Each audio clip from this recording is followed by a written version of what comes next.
die Batterie vollgeladen ist, kann auch was rauskommen. Das ist klar. Aber wie voll ist meine Batterie? Ist sie voll genug oder muss ich nachladen? Darf ich die Batterie überhaupt nachladen? Das sind alles Fragen, die wir jetzt mit Stefan zusammen klären. Stefan, wie finde ich heraus, ob meine Batterie voll genug ist? Eigentlich ganz einfach. Eine Batterie hat, grob gesagt, 3 Zustände: voll, leer, kaputt. Okay. Ja, und wenn man das also weiß, dann muss man eine kaputte Batterie ersetzen. Alle anderen Batterien sollte man nachladen mit geeignetem Ladegerät. Denn nur eine Batterie, die alle vollgeladen ist, immer vollgeladen ist, kann hier dauerhaft ihre Leistung bringen und entsprechend auch Probleme im Fahrzeug vermeiden. Ja, darum geht es uns ja, dass wir also keine Probleme im Fahrzeug haben. Stefan, wann sollte ich die Spannung denn messen an meiner Batterie? Wenn Probleme auftreten. Also mal kurz gesagt, wenn ich morgens ins Auto steige und der Anlasser zuckt nicht mehr richtig, dann ist definitiv was mit der Batterie im Argen. Okay. Ja, ansonsten, wenn halt eben Schleppen gestartet wird, man merkt, der eiert so, dieses typische Geräusch, kennt man ja. Ja. Wenn das Fahrzeug länger gestanden hat, ja, Saisonfahrzeuge, also Wohnmobile oder auch Motorräder, haben öfters Startprobleme, weil die Batterie sich entladen hat. Ansonsten kann man ruhig auch mal alle 2-3 Monate nach dem Ladezustand der Batterie schauen. Das ist eigentlich nicht unverkehrt. Ja. Oder der Klassiker ist eigentlich der Kurzstreckenverkehr. Ja. Okay. Also man ist 3 Kilometer die Kinder mal in den Kindergarten gefahren, ja, und dann wieder zurück. Gerade im Winter, da brennt der volle Christbaum, ja, da ist die Sitzheizung an, die heizbare Heckscheibe, Frontscheibenheizung, heizbarer Spiegel, da brennt alles. Aber es kommt halt nichts an in der Batterie. Ja. Und da ist es ganz gut, wenn man dann einfach nur mal misst. Und wie misst man denn jetzt die Spannung der Batterie?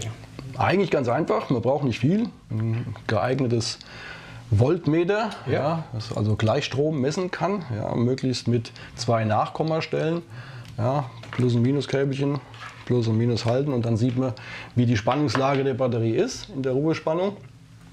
Ja, Ruhespannung ist wichtig, also nicht von der Autobahn kommen, 200 Kilometer gefahren sein und dann direkt draufhalten, dann hat jede Batterie super geile Spannung. Allerdings sollte man dann schon mal ein bisschen warten, bis die Batterie ruhig geworden ist, wieder die Ruhespannung eingetreten ist, und dann sollte man da messen. Man kann es beschleunigen, die Ruhespannung, nach der Fahrt, indem man mal für 1 Minute das Licht anmacht. Dann kann man da auch messen, dann hat man ungefähr die Ruhespannung erreicht. Es gibt auch Hilfsmittel. Ja, man muss nicht immer die Haube aufmachen, oder manchmal sind die Batterien ja so verbaut, dass man wirklich nur noch ganz schlecht drankommt. Man kann ein Spannungsmessgerät, zum Beispiel ein Battery Guard, an die Batterie anschließen, wo man dann mit Bluetooth-Übertragung mittels App auf dem Handy dann gucken kann, wie ist der Spannungszustand meiner Batterie, und dann entsprechend handeln.